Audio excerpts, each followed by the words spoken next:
Are you African American? I don't understand the question. Are your parents, are they white?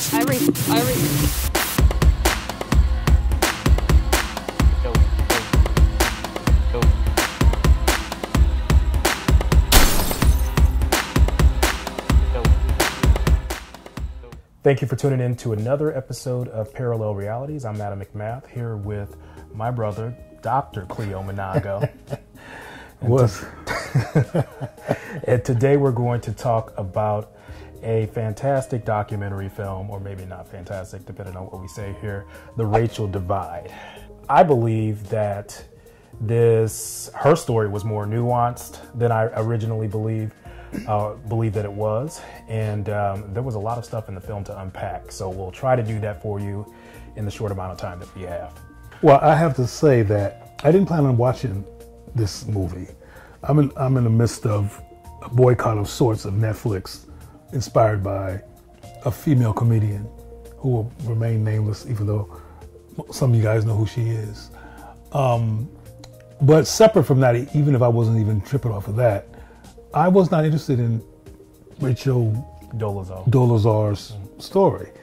But it's interesting that you used the word nuance, because you said that there was more nuance than you expected. And I think most of us, including myself, were just seeing it as simply as some crazy white woman involved in an industrial strength cultural appropriation routine, trying to be a sister. Well, I should have known better, because cause and effect and behavioral response to environment and circumstances is my specialty. And you asked me to watch it. I watched it. Quickly into it, I was fully engaged. I saw black boys, black children, that were one that's her natural child and one that's an adopted child, and found out about the family and everything. I mean, before talking too much, because I want to hear from you before I go any further, I was riveted by her documentary. I was disturbed by the relationship that informed or forced her to identify with her black siblings. And for those of you who haven't watched the documentary, Spoiler alert. Spoiler alert. Yeah. She did grow up in a white family with two white parents, but her parents did adopt, how many was it, 4 black children? 3 or 4, I remember. And it was a calling from God, as it was stated in the film, for them to adopt these 4 black children. And after seeing how her natural birth parents treated these children, and it was a lot of abuse and sexual misconduct by one of her birth siblings, or her blood siblings, she decided to identify with her black siblings racially. And that was part of the nuance that I had no idea, and kind of the context of why she decided to be black that I didn't know about. Now, I will say that I do have less disdain for her because of that. Yeah. I still think she should call herself white, but we'll get because she is, and we should get into that later. But it did take a bit of my distaste for her, a little bit of the edge off of that. You know, I have never watched, well, I shouldn't say I've never. It's been some time that I watched a film that was about a white person that had me so emotionally triggered, and not necessarily in an angry way or a way that was critical of white supremacy and white privilege, and how it just pretty much trickles down into everything and ruins the humanity of everything. I really cared about her, but not just her by herself, but her and her children, her and her natural son and her adopted son, who was originally adopted by her parents, who beat these kids with baboon whips, and they showed her sister, her adopted sister, Rachel's adopted sister, showed on her body the welts that these white parents had given them. And Rachel was so concerned about the children, including the young boy that was once her adopted brother. She adopted and became the boy's mother. And I don't know how to talk about this in a short way. Anyway, I don't, because there's so much going on here. Like you said, I mean, there is a strict religious Quaker white racist parents who racistly adopt black children, treat them like slaves in terms of how they're disciplined. And you have a sensitive child who's witnessing all of this, who also does not resonate with the religious dogma of her parents, who feels more resonant with the black children, and according to her, had similar sensibilities before the children even came into the picture. She said that when she was much younger, and then her artwork. That girl could draw some black folks. I mean, the whole thing was enlightening to me, and I hate to. A woman, excuse me for calling her a girl, but I was getting black. I was being black when I said that. Beautiful. Artwork. Yes. Beautiful artwork, and I don't know how far we want to take our love of what she's doing. I don't love her. I didn't say that now. But what she can do, but sister can do some black hair too. Yes, she could do. You know, she reminds me of. Excuse me, and I didn't mean to call her a sister in the sense that she is. Too late. Anyway, but that's how compelling this is, and that's why I feel really strange, because I've never.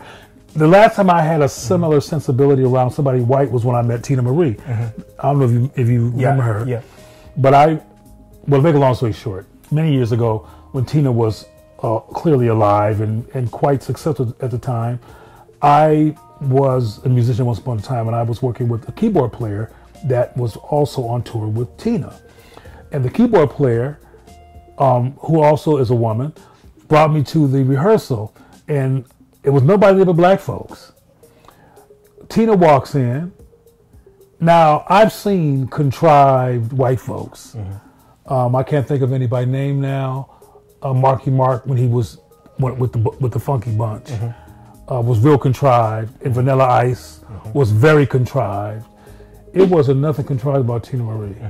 I mean, she came in there, and now see, I don't use the N-word, and I'm offended by the N-word, but everybody else uses the N-word, including the people that were in her camp, some of them being Rick James family members, like one of Rick James' sisters sung background. I know I'm going on and on because this is, like you said, is nuance. The story of Rachel. But anyway, I remember seeing Tina, who's white, just like Rachel Dolezal. Rachel Dolezal. Well, I'm sorry, Rachel. See, I even sound more black. Rachel. Anyway.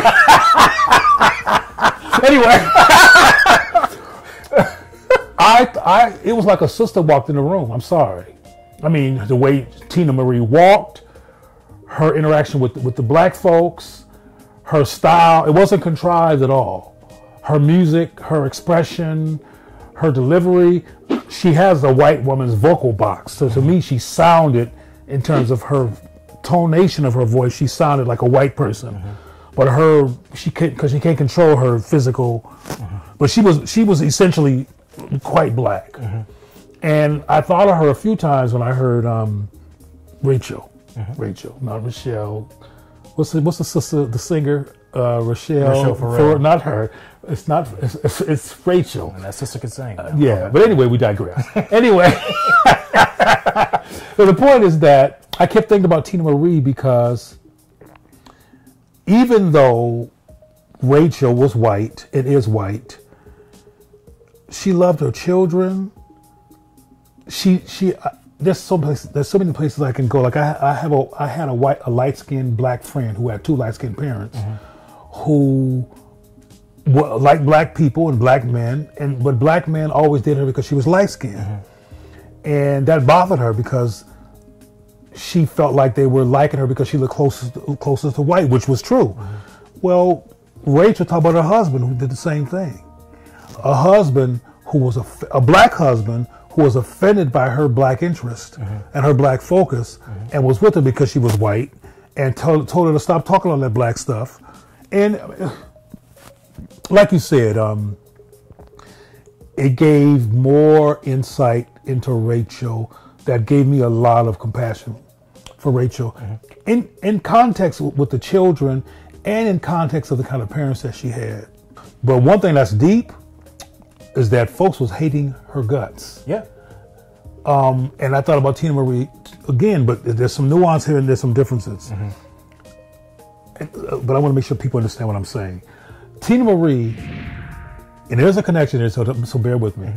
Tina Marie was very, very talented. Now, I was not a big fan of her music per se because Chaka Khan was on the planet at the same time, and other singers, Gladys Knight, and they were I liked them more. But Tina Marie was very talented. She wrote that stuff, she produced that stuff, she arranged that stuff, but white people wasn't having it.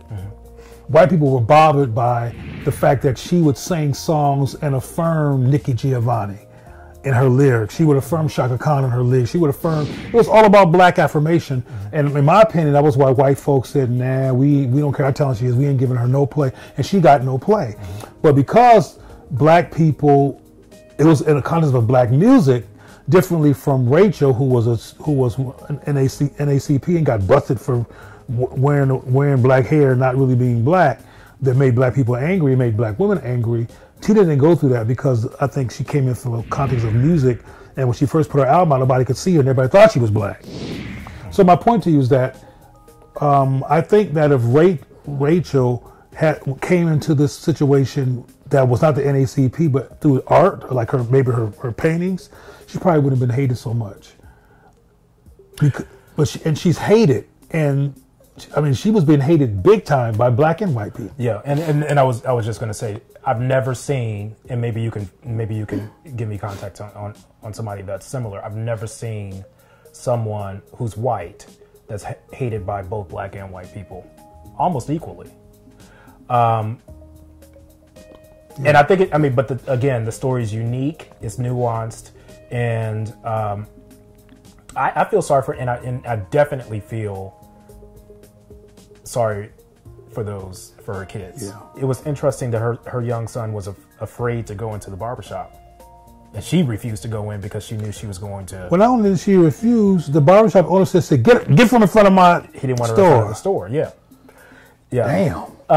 But towards the end of the film, another interesting thing happened, and I think you know what I'm going to say, is she was on stage with a college professor type. Oh. And he was visually black, but to identify with her in this sit-down interview, and there was just two of them on the stage with a mostly black audience, and he said, "Well, I identify as a white woman." Now, I admittedly, and I told you this after I watched the film, I had to actually pause the film and take my dogs on a walk around the neighborhood, because my reaction would have been not very nice on social media and otherwise, right, and in other places. But how did you feel when he identified himself as a white woman? Unlucky for me, it's all your fault. I knew that was coming because you warned me. Now, I didn't know when it was going to come. And like you said, this brother looked like a brother. He was a brother on the stage talking to Rachel. So I was not shocked because I knew it was coming because you had warned me. But what was interesting was the audience, because the filmmakers scanned the audience, and it was Lucretia and them and Devontae and Big Mama, and they were like, okay. And they were not feeling him, and they were not feeling at all. And Blue eyes were rolling and stuff. They were like, what? We already got to deal with this crazy woman running around here with a fro. Then here you come being a white woman. Yeah, that was interesting. And the reason I don't want to go any further with that is because that's a whole nother show. And, meaning reactions to a black man who says that he feels like he's a white woman. Because what came to my mind, frankly, was self-hate and all that. See, some people might watch this and say, well, what about Rachel? Are you looking at that as self-hate? Now, I don't know the context of the dude who wants to be a white woman. Yeah, we don't have context. But I've seen people do that before. Homosexuals who want to be white women, and it's always for anti-black purposes. But at the same time, getting back to Rachel, her reactions to some extent were anti-white. Her white parents and their racism. Right. So do you think it's possible for her to lay down her quote unquote white privilege and be a black woman? Do you think she's effectively done that? Well, that question reminds me of a similar and an equally controversial question. Is a trans person who goes, for example, from male to female or from female to male really a male or really a female? And my response to that might be controversial as well. I don't know how to identify Rachel, but I get it. And also I've met white people before, and Rachel's different, but I've met white people before who were rebelling against their white parents by being with black people. Yeah. But they don't draw nothing but black art like she does. They don't black hair. They don't wear black hair. They don't necessarily have a black child and adopt a black child. And I don't believe that Rachel's intent is disrespectful. And frankly, at the risk of losing friends and people not liking her more, I don't think she deserves the hate that she's getting.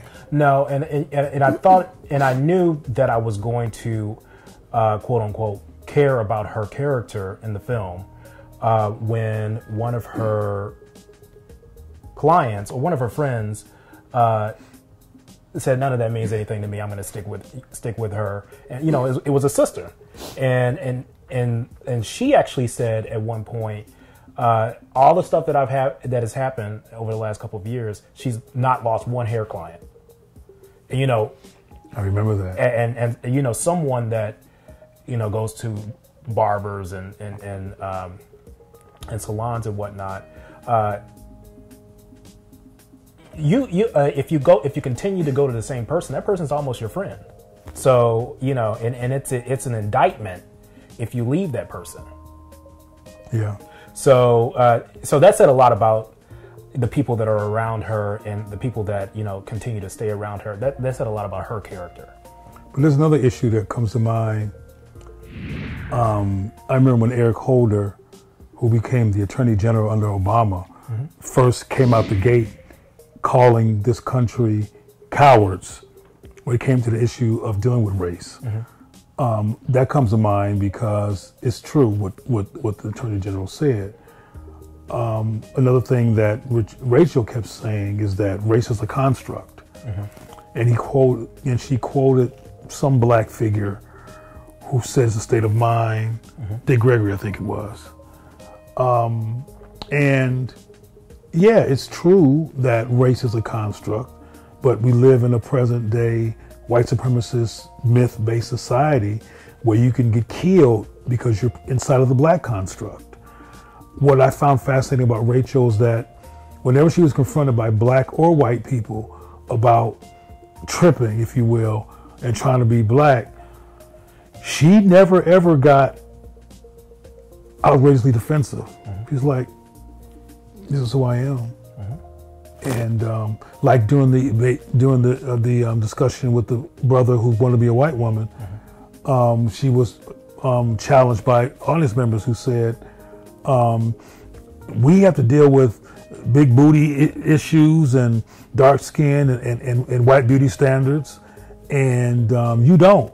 So you don't know our struggle. And from Rachel's perspective, if I interpret her properly, she did not walk in those shoes, but she understood struggle.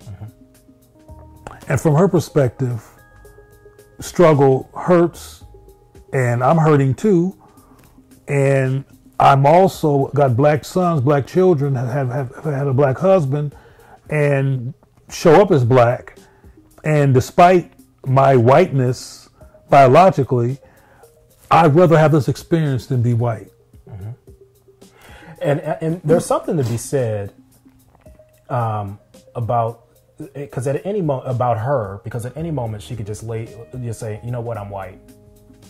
I'm out of this. I'm white, and give me my job, give me my money. Because I think another thing that we missed or we haven't discussed is she can't get a job right now.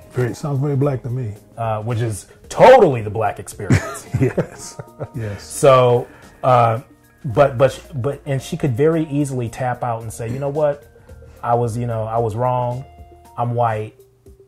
Give me my check. And instead of doing that, she changed her name to an African name and got some new African hair. Despite having gone through the trouble of writing a book, and I've done that, and that's a huge task. It sold, despite her infamy, it sold under 600 copies. Nothing has broken her heart enough to say, you know what, I'm gonna go be Becky. Damn this Lucretia, Shaniqua stuff. She changed. I forgot the name. It was in Keisha something. She came up with a African name that she went to get her name legally changed to, despite all of this. And partly it seems like she wants to be black for her quote black sons, as well as because she prefers. But I have to go back again. The art. That's why I thought about Tina, because the art was brilliant. This woman is obsessed with nothing but the creation of really good black art. That's why I think about Tina, because Tina did really good black art too. Yeah, I think she's more. She identifies more with black culture than a lot of black folks. Right, but it goes beyond, if I can articulate this clearly, identifying. She gets into the identity trip when people ask her questions. She's just being otherwise. You know, so she just, like, I think there was one instance that she got dogged for, where she was being interviewed for television, and they tried to say, look, are you black? And she got, came off tongue-tied and walked away. And some people looked at it as fraud.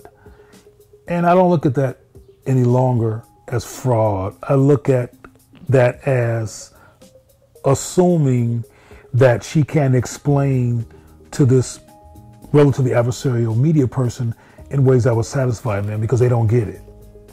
And most white people, let alone black people, wouldn't get Rachel. I mean, Rachel comes from a unique situation that most people, black and white, our society is not built to tell her story in ways that, without that documentary, that would have been understood, because she does defy absolute race constructs. She creates a gray area that she's trying to make a black area, and she has a point.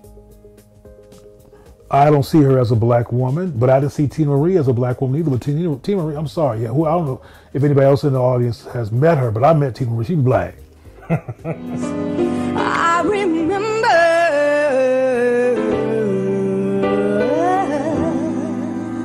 fingers floating.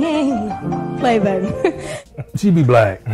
I'm sorry. I mean, her whole thing, if you had your eyes closed, you think, and I know contrived, phony, fake when I see it, and she wasn't. It was not phony, fake. Yeah. You know what this documentary taught me? It taught me not to judge a book by its cover. That's too easy. But anyway, I'm listening. Yeah, because her cover is the whitest cover I've ever seen, especially those pictures of her when she was growing up as a kid. Longstocking. She was Pippi Longstocking. But once you got into the book, you started reading and really getting an idea of who she was and her struggle and who she was. And I'm not telling you to watch the documentary, because I was paying to watch it and probably won't watch it again. But I will have less venom for her in the future based on what I saw in the documentary. As somebody who understands behavior, I get the nuanced phenomena called Rachel Dolezal. Dolezal. Yeah. And just have a lot of compassion for her family. I'm talking about her black family and the whole situation, including her sister who was raped and the rapist got off because the parents used, for lack of a better term, Rachel's race schizophrenia to deem her crazy because she was the major witness for her black sister, who knew she was being raped, as well as herself. And the whole thing was thrown out of court because Rachel was identified by this whole society and by millions of people as crazy. That's deep.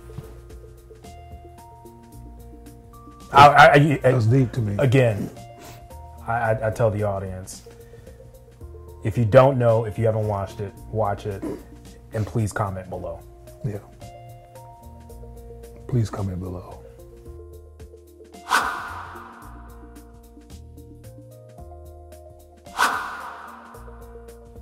We cut the camera, ladies and gentlemen, on the audience.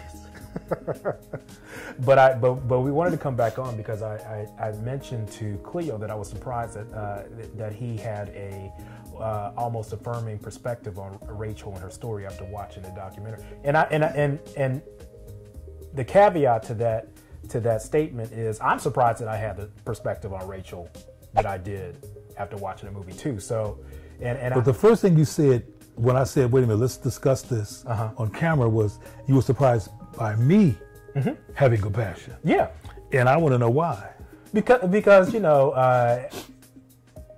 spit it out. Because she's a white girl that is seemingly appropriating black culture, and you know, and you know, and I'm in the process of reading Cleo's book. So, black culture is sacred to both of us.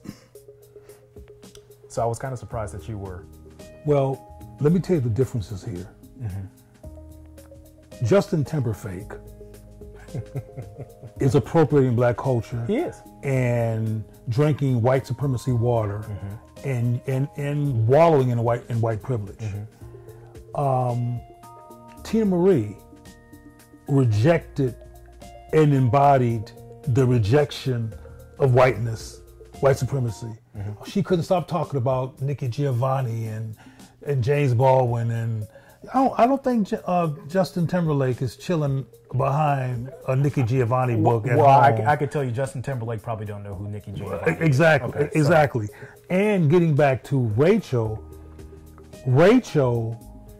can't get no job, like we said earlier. Rachel is going through an experience that's similar to black people, but ironically is at the hands of white power and attitudes and black attitudes. Ain't no power in the black part, but it's just attitudes.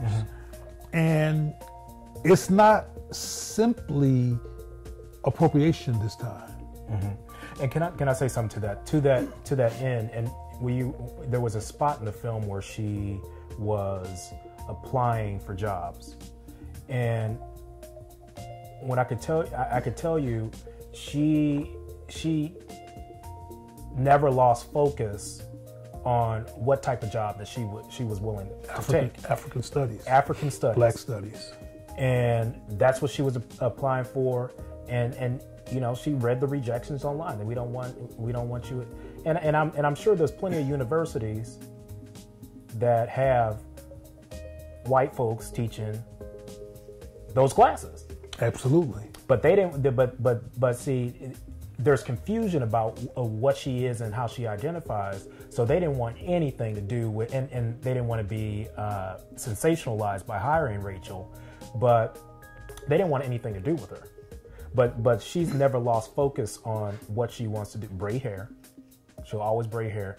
She seemingly still wants to be a part of fighting for black rights. I mean, she was in that parade in the film at some point too. And she wants to teach African studies. Yeah. And there's a difference between, in my opinion, appropriation and embodiment. I mean, Timberlake wasn't at the parade either, or the equivalent. And because they're not about black power, they're about opportunizing off of the black experience to be hip and be cool and make money. That's not what's happening with Rachel. She is, matter of fact, to help make the point, when she was on some stage somewhere, it might have been the same place where the dude said he wanted to be a white woman. When she said, "I'm white," everybody started clapping. No, that was the Real. Okay. The talk show, The Real. People started clapping like, "Phew, he finally said it." And it's like, what bothers her about that, which I get it, is that that's not all that that represents me. This black perspective and embodiment is very, very real for me. And I'm not sure if I'm using Justin Timberlake to just for contrast. I don't think he has any black children. And of course, being that he's a male, that came through his body, that came through this woman's body. And I have issues depending on the context, and it's usually a context that's problematic, even with interracial dating. I have issues with it. Yeah, because it usually doesn't affirm the black person in the. It's usually now there's obviously there's exceptions to that. Yeah. But yeah. Well, I won't say it's obviously. Theoretically, there are exceptions to that. And I did a research project on this issue as an undergrad, which I won't go into the details now, but the findings were pretty interesting. They weren't good for black folks. And a lot of black people, black children tested choose a white dog, which we said in more than one of our videos. So there's those elements. But again, giving the family that Rachel came from, the issues of rape, the issues of black affinity, there's other stuff going on here. And again, at the risk of being very redundant, if she had been a singer coming out with that fro, like Tina Marie, who never wore a fro, by the way, but if she would have came out, she being Rachel, in a musical art form, doing all of this, she would be hated by black folks. Yeah. She might be written off like Tina was by white folks because Tina refused to do any anti-black anything. But Tina adopted a biracial daughter. Because she wanted to have a daughter that represented everything that who she was genetically and culturally. Anyway, this is not about Tina Marie. Because if we're going to go into artists, Cleo, and this is going to be very controversial, and this may not make the tape.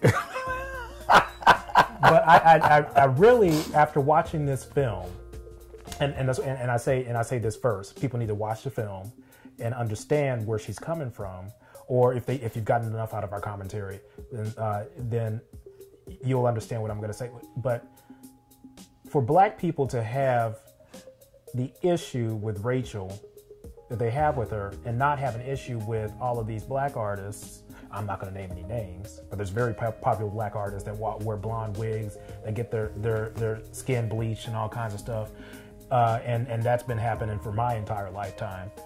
Period. I think there's a lot of contradiction there. Well, see, this is why I went back to Eric Holder's commentary, and I'm paraphrasing when he says that when it comes to the issue of race, the United States are a bunch of cowards. This is a under-examined, barely unpacked phenomena.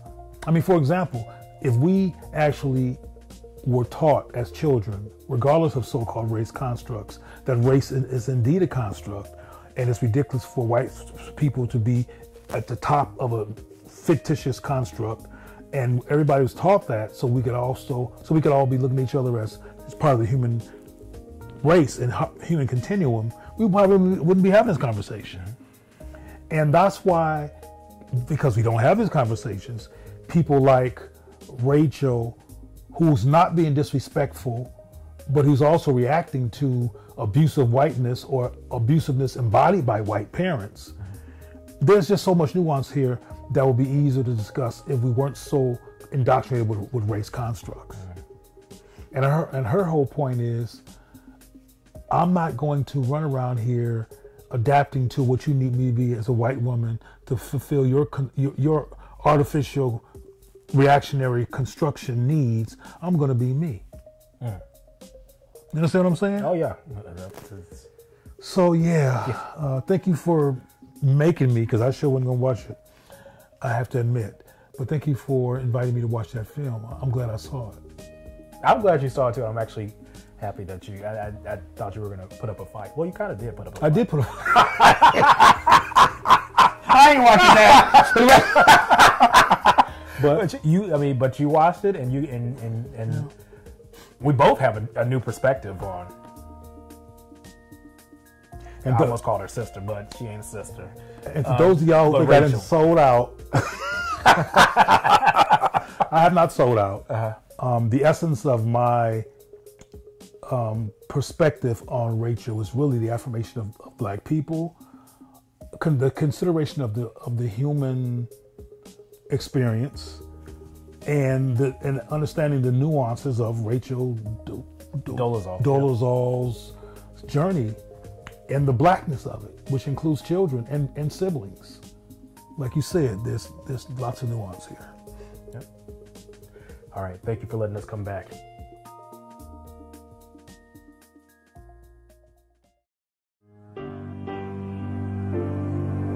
Early morning whispers to me I was taken unaware. I remember